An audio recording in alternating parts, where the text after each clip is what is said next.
મારું નામ છે Bhavesh Tank, diamond worker union vice president.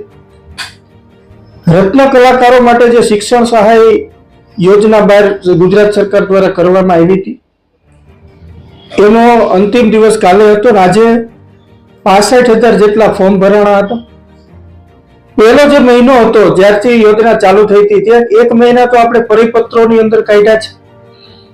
પહેલા પરિપત્ર એવો હતો કે સુરત ડાયમંડ એસોસિએશન સિક્કામારી જિલ્લા ઉદ્યોગ કેન્દ્રમાં જમા કરાવવાના. ત્યારબાદ સ્કૂલોને જવાબદારી સોંપવામાં આવી.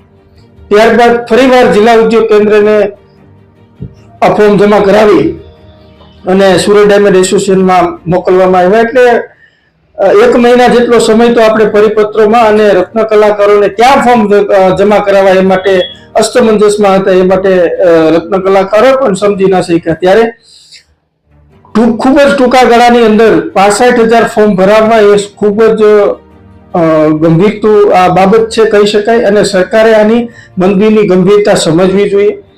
સમગ્ર ગુજરાતની અંદર 1 લાખ કરતા વધારે ફોર્મ ભરાવાની અમને આશંકા છે. અને આ જે ફોર્મ ભરાણા છે એ ફોર્મ ને લાભાર્થીઓને તાત્કાલિક શિક્ષણ ફી મળી જાય એવી પણ અમે સરકાર પાસે અપેક્ષા રાખીએ છીએ. અને અમુક સ્કૂલો દ્વારા જે મનમાની ચલાવી અને ફોર્મ જમા કરાવવા નહીં આવતા એવી પણ ફરિયાદો ઉઠી છે. તો રત્ન કલાકારોને આવી જે રઝળપાટ થયો છે એની વચ્ચે આ 65,000 ફોર્મ ભરાણા એ ખૂબ સરકારે નોંધ લીધા જેવી બાબત કહી શકાય.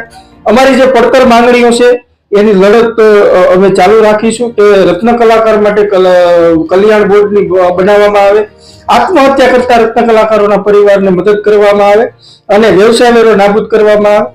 આ બાબતે અમે સરકાર સમક્ષ માંગણીઓ રજૂ કરશું.